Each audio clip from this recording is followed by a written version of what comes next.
Assalamualaikum warahmatullahi wabarakatuh. Di sini kami akan presentasikan hasil kerja kelompok kami mengenai critical review dokumen evaluasi perencanaan, yaitu KLAS Revisi RTRW Kabupaten Kudus pada tahun 2012 sampai tahun 2032. Next. Dan berikut merupakan anggota dari kelompok kami, yaitu ada Anissa Hakim dengan NIM 1917, ada Nurul Amelia Kansya dengan NIM 1923, dan ada Tisa Aisyatul dengan NIM 1939. Next. Untuk yang pertama itu table of content dari pembahasan PPT kali ini, yaitu terdapat bab 1 mengenai pendahuluan, bab 2 mengenai deskripsi dokumen evaluasi perencanaan, bab 3 mengenai analisis, dan bab 4 mengenai penutup. Next. Kemudian masuk ke bab 1 pendahuluan. Jadi pada latar belakang kali ini, kenapa kami membuat makalah ini atau PPT ini, yaitu dilatar belakangi oleh penugasan UTS dari TEP Teknik Evaluasi Perencanaan dengan membuat critical review terkait dokumen evaluasi perencanaan. Nah, critical review itu sendiri adalah kegiatan review dengan mengkombinasikan antara ringkasan dengan pendapat kritis. Tujuannya yaitu untuk melatih mahasiswa agar mampu mendalami secara detail mengenai bagaimana proses evaluasi yang terdapat pada dokumen evaluasi perencanaan yang direview. Kemudian dalam rumusan masalah sendiri membahas mengenai 4 poin. Yang pertama yaitu paparan singkat mengenai dokumen evaluasi perencanaan, yaitu KLHS RT/RW Kabupaten Kudus tahun 2012 sampai 2032. Yang kedua, tipe evaluasi yang diterapkan pada dokumen KLHS. Yang ketiga yaitu proses evaluasi yang akan dilaksanakan pada penyusunan dokumen KLHS. Dan yang terakhir adalah teknik evaluasi yang digunakan pada penyusunan dokumen KLHS RT/RW Kabupaten Kudus. Kemudian pada bab 2 sendiri yaitu deskripsi dokumen evaluasi yang isinya mengenai paparan singkat mengenai dokumen evaluasi perencanaan KLHS Revisi RT/RW Kabupaten Kudus. Untuk latar belakang sendiri, kenapa adanya penyusunan KLHS Revisi RT/RW Kabupaten Kudus itu karena yang pertama terkait Perda Kabupaten Kudus nomor 16 tahun 2012 yang mengindikasikan bahwa peninjauan kembali RT/RW itu dilakukan 1 kali dalam 5 tahun. Nah, dari perda tersebut dilakukanlah peninjauan kembali atau PK, dan hasil peninjauan tersebut menyatakan bahwa RT/RW Kabupaten Kudus itu perlu dilakukan revisi. Nah, dari ketentuan tersebut, maka untuk penyusunan dokumen tata ruang atau dokumen RT/RW Kabupaten Kudus itu harus diimbangi dengan penyusunan dokumen KLHS. Nah, dokumen KLHS ini menjadi fasilitas dari penyusunan dokumen tata ruang agar program-program yang dijalankan atau kebijakan yang dijalankan itu dapat berpedoman pada prinsip pembangunan berkelanjutan. Untuk ruang lingkupnya sendiri dalam dokumen KLHS Revisi RT/RW Kabupaten Kudus itu membahas mengenai 4 poin, yaitu yang pertama pengkajian pengaruh kebijakan, rencana, dan atau program, kemudian perumusan alternatif penyempurnaan kebijakan, rencana, dan atau program, yang ketiga penyusunan rekomendasi perbaikan, dan yang terakhir pendokumentasian dokumen KLHS. Kemudian di dalam dokumen KLHS juga dipaparkan mengenai profil Kabupaten Kudus. Di sini akan saya paparkan secara singkat mengenai profil Kabupaten Kudus, yaitu Kabupaten Kudus memiliki luas 42.516 hektar dan terletak di antara 4 kabupaten, yaitu Kabupaten Jepara, Pati, Grobogan, dan Demak. Untuk Kabupaten Kudus sendiri juga terletak pada jalur perekonomian nasional yang merupakan perlintasan Jalan Nasional Pantura. Untuk ketinggiannya berada di antara 5 sampai 1.600 meter di atas permukaan laut. Secara geografis sendiri, Kabupaten Kudus itu dibagi tengah oleh sebuah sungai yang namanya Sungai Gelis dan juga dibatasi di bagian sebelah barat oleh Sungai Serang. Untuk penggunaan lahan di Kabupaten Kudus sendiri dominan lahan pertanian, dan juga untuk perekonomiannya walaupun pada Kabupaten Kudus itu dominan lahan pertanian, tetapi PDRB menyatakan untuk sektor industri pengolahan merupakan sektor yang memang menjadi sektor unggulan dari Kabupaten Kudus. Kemudian dibahas mengenai dampak KRP terhadap lingkungan hidup. Nah, KRP ini adalah kebijakan, rencana, dan program yang ada di dokumen revisi RT/RW.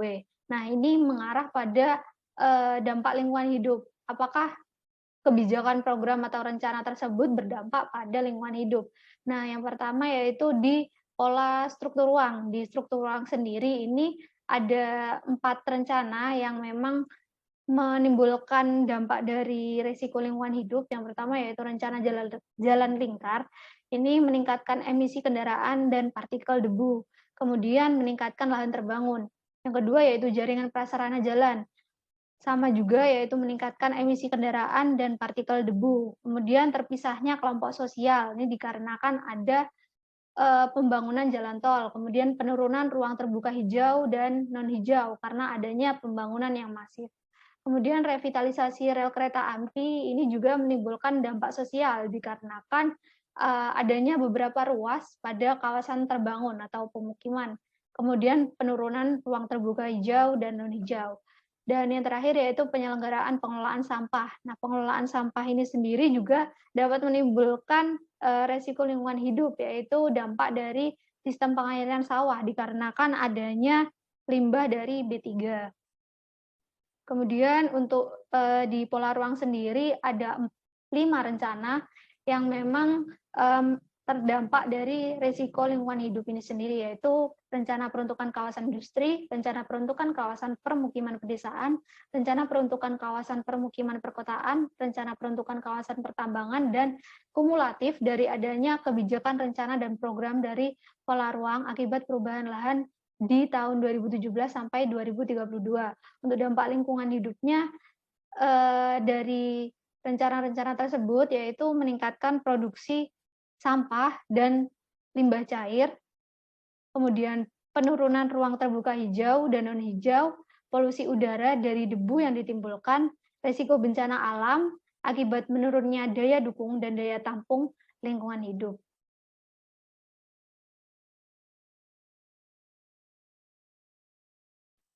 Kemudian untuk integrasi dari KLHS sendiri terhadap rancangan revisi RT/RW Kabupaten Kudus tahun 2012 sampai 2032. Jadi dari program-program yang ada di RT/RW Kabupaten Kudus itu juga harus menyesuaikan dengan dampak lingkungan terkait. Jadi di dokumen KLHS ini sendiri terdapat rekomendasi-rekomendasi dalam program tersebut. Yang pertama untuk rencana jaringan prasarana transportasi itu ada rekomendasi untuk integrasi seperti integrasi jaringan jalan dan juga sistem drainase, pengembangan jalur hijau pada sempadan jaringan, kemudian ada pengembangan sistem transportasi. Terus juga untuk rekomendasi pada skala proyek itu terkait pembuatan jalan penghubung, reaktivasi pada pemukiman padat, terus juga rute reaktivasi meminimalkan persimpangan sebidang, dan juga efisiensi material tanah uruk. Untuk jaringan prasarana lain seperti pengelolaan sampah dan jaringan sistem sanitary landfill itu untuk rekomendasi integrasinya seperti pengubahan konsep TPA menjadi TPST, pemilahan dan pengurangan sampah, dan lain sebagainya. Dan untuk rekomendasi skala kegiatan seperti penyelenggaraan TPST secara teknis dan juga adanya penyediaan tanah uruk. Kemudian untuk kawasan peruntukan industri atau KPI, untuk rekomendasi integrasi yaitu kewajiban industri menengah dan besar dalam memfasilitasi industri kecil dalam pengolahan IPAL, pembuatan TPS LB3, pengembangan kawasan peruntukan industri terpadu, dan juga kewajiban industri untuk melakukan 3R. Dan lain sebagainya. Untuk kawasan pemukiman, pedesaan, dan perkotaan, rekomendasi untuk integrasi itu terdapat pada pengelolaan limbah rumah tangga, tata kelola air, pengelolaan bencana dan daya dukung lingkungan, serta perlindungan dan peningkatan produktivitas pertanian. Kemudian kawasan peruntukan pertambangan untuk rekomendasi integrasinya itu mengenai pemanfaatan dan pencadangan pada rencana rinci kawasan tambang. Terus juga harus adanya sinergi antara pemerintah dan masyarakat. Usaha pertambangan juga harus ada pemberdayaan dan pengembangan masyarakat serta kajian trade-off. Untuk rekomendasi pada tingkat kegiatan yaitu harus adanya pengaturan dan pengawasan mengenai kebutuhan bahan galian dalam pembangunan dan dampak lingkungan akibat kegiatan penambangan, pengelolaan pertambangan, kemudian pengembangan kerjasama dan koordinasi yang efektif. Untuk KRP pola ruang atau kumulatif, untuk rekomendasi integrasi melalui upaya peningkatan produktivitas pertanian dan peningkatan jaringan irigasi, mendorong efisiensi lahan di pemukiman perkotaan, pengelolaan air hujan, dan peningkatan suplai air, dan lain sebagainya. Untuk selanjutnya mengenai bab 3 yaitu analisis next. Untuk yang pertama itu mengenai tipe evaluasi di mana dokumen perencanaan KLAS ini termasuk dalam jenis tipe evaluasi awal kegiatan. Di mana evaluasi awal kegiatan itu merupakan penilaian terhadap kesiapan program atau kegiatan atau mendeteksi kelayakan suatu program atau kegiatan. Di mana KLAS Revisi RT/RW Kabupaten Kudus tahun 2012 sampai 2032 ini merupakan kajian yang harus dilakukan oleh pemerintah daerah Kabupaten Kudus sebelum memberikan izin pengolahan lahan maupun hutan agar dapat digunakan sebagai acuan untuk pemanfaatan ruang, pengembangan wilayah kabupaten sehingga tujuan pemanfaatan ruang dapat diwujudkan. Next. Untuk selanjutnya mengenai proses evaluasi di mana terdapat inisiasi pertimbangan. Inisiasi pertimbangan sendiri merupakan tahapan proses atau siklus evaluasi yang mana melibatkan pemangku kepentingan yang terlibat dalam penyusunan dokumen perencanaan KLAS ini, serta menentukan tujuan dilakukannya evaluasi dokumen perencanaan, di mana untuk stakeholder KLAS ini dalam penyusunan dokumen perencanaan KLAS Revisi RT/RW Kabupaten Kudus, terdapat stakeholder atau pemangku kepentingan untuk dilibatkan dalam proses KLAS. Dan berikut merupakan stakeholder yang terlibat, yaitu yang pertama ada cooperation partner terdiri dari Bapelitbangda, yang kedua itu primary stakeholder terdiri dari Dinas Perumahan, Dinas Pekerjaan Umum, Dinas Pertanian, Dinas Kebudayaan, Dinas Perhubungan, dan lain sebagainya. Selanjutnya yang ketiga itu donor organization terdiri dari Bupati. Yang keempat yaitu interest parties, yaitu terdiri dari tokoh masyarakat, LSM atau pemerhati lingkungan hidup, dan perguruan tinggi. Untuk selanjutnya mengenai tujuan dari evaluasi ini yaitu untuk memastikan bahwa kebijakan rencana atau KRP itu termuat di dalam revisi RT/RW Kabupaten Kudus setelah mengintegrasikan prinsip-prinsip pembangunan berkelanjutan. Selanjutnya meningkatkan kualitas dokumen revisi RT/RW Kabupaten Kudus sebagai upaya dalam melakukan perlindungan dan pengelolaan lingkungan hidup. Next.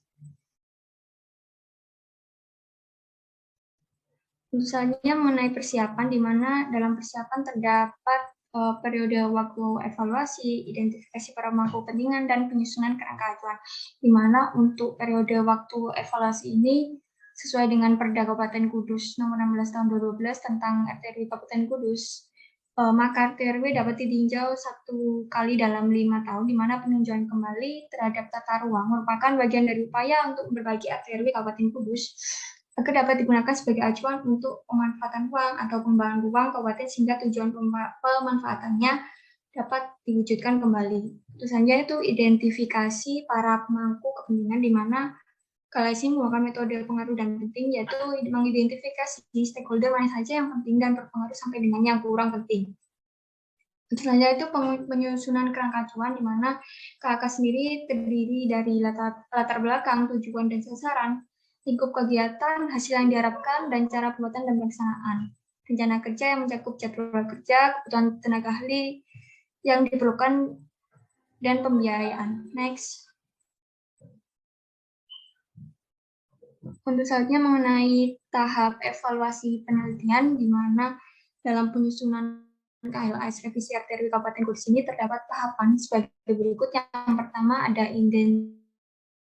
identifikasi dan perumusan isu pembangunan berkelanjutan, di mana identifikasi dan perumusan isu pembangunan berkelanjutan ini dilakukan untuk menentukan isu-isu yang pembangunan berkelanjutannya strategis yang dilakukan. Selanjutnya yang nomor 2 itu mengenai identifikasi materi muatan kebijakan, rencana, atau program yang berpotensi menimbulkan pengaruh terhadap kondisi lingkungan hidup, di mana tahapan ini bertujuan untuk menentukan muatan kebijakan rencana atau program RT revisi Kabupaten Kudus yang berpotensi berdampak terhadap kondisi lingkungan. Untuk poin ketiga yaitu mengenai analisis pengaruh hasil identifikasi dan perumusan isu pembangunan berkelanjutan, prioritas dan hasil identifikasi materi muatan kebijakan, rencana, atau program. Next. Selanjutnya ini merupakan proses evaluasi dari paparan sebelumnya tadi, lanjutannya yaitu adanya laporan dan paparan. Nah, di mana pada laporan sendiri adanya struktur laporan pada penyusunan dokumen kajian lingkungan hidup strategis atau KLHS, revisi rencana tata ruang Kabupaten Kudus tahun 2012 sampai dengan 2032, berisikan pendahuluan profil Kabupaten Kudus, identifikasi kebijakan, rencana dan atau program KRP, pengkajian pengaruh KRP terhadap kondisi lingkungan hidup, alternatif penyempurnaan kebijakan, rencana dan program dari KRP, rekomendasi perbaikan untuk pengambilan keputusan kebijakan, rencana dan program KRP yang mengintegrasikan prinsip dan pembangunan berkelanjutan. Proses selanjutnya yaitu konsultasi publik dengan pemangku kepentingan melalui focus group discussion atau biasanya dikenal dengan FGD. Nah, terkait dengan penataan ruang. Dalam hal ini melibatkan stakeholder masyarakat dalam 9 kecamatan yang terbagi dalam 9 kelurahan dan 123 desa. Desa dan kelurahan tersebut berjumlah 434 dukuh dan 716 RW serta 3.771 RT yang ada di Kabupaten Kudus. Nah, pada tahap terakhir yaitu menerbitkan laporan evaluasi. Namun, sebelum menerbitkan surat, diperlukannya adanya validasi.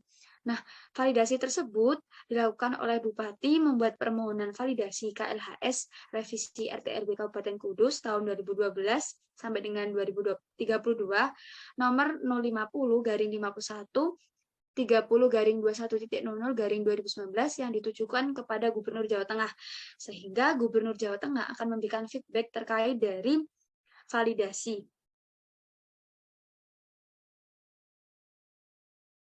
Next.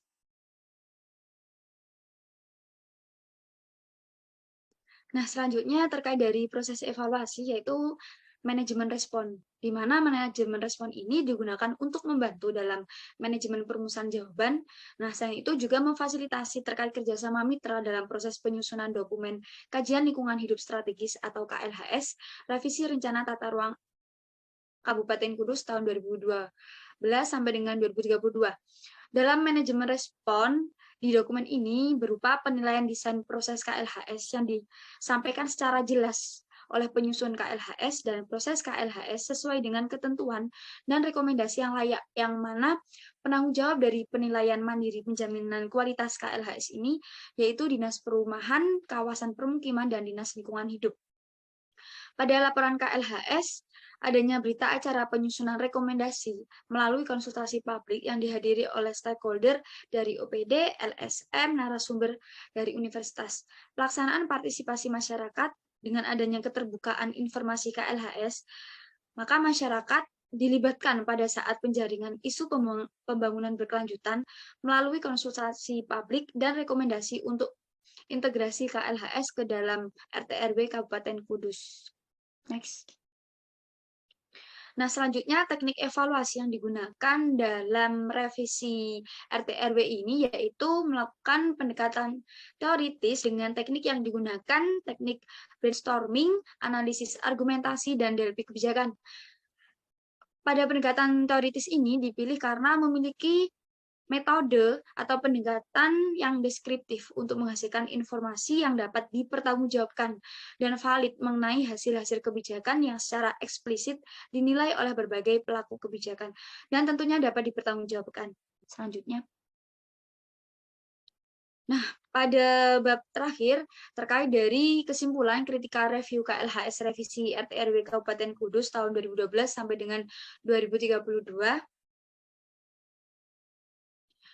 Kesimpulan yang diambil dari ketika review KLHS RT/RW Kabupaten Kudus tahun 2012 sampai dengan 2032 yaitu terkait dengan penyusunan dokumen KLHS ini wajib disusun sebagai syarat pengesahan peraturan daerah revisi rencana tata ruang atau RT/RW Kabupaten Kudus tahun 2012 sampai dengan 2032. Maksud dari penyusunan ini untuk memastikan bahwa prinsip pembangunan berkelanjutan telah menjadi dasar dan integrasi dalam pembangunan suatu wilayah dan atau kebijakan rencana dan atau program. Dokumen perencanaan KLHS ini termasuk dalam jenis tipe evaluasi kegiatan, di mana proses evaluasi dimulai dari inisiasi pertimbangan terdapat tujuan dari hasil evaluasi dan stakeholder dari KLHS meliputi pemangku kepentingan dan lembaga terkait. Selain itu, pada proses evaluasi terdapat tahapan persiapan yang meliputi identifikasi para pemangku kepentingan, penyusunan kerangka acuan, periode waktu, dan tahapan dalam evaluasi penelitian. Pendekatan yang digunakan pada revisi RTNW ini yaitu pendekatan teoritis dengan teknik brainstorming, analisis argumentasi, dan delphi kebijakan. Sekian presentasi dari kelompok kami. Selebihnya mohon maaf apabila ada kata ataupun perilaku yang kurang berkenan. Terima kasih. Wassalamualaikum warahmatullahi wabarakatuh.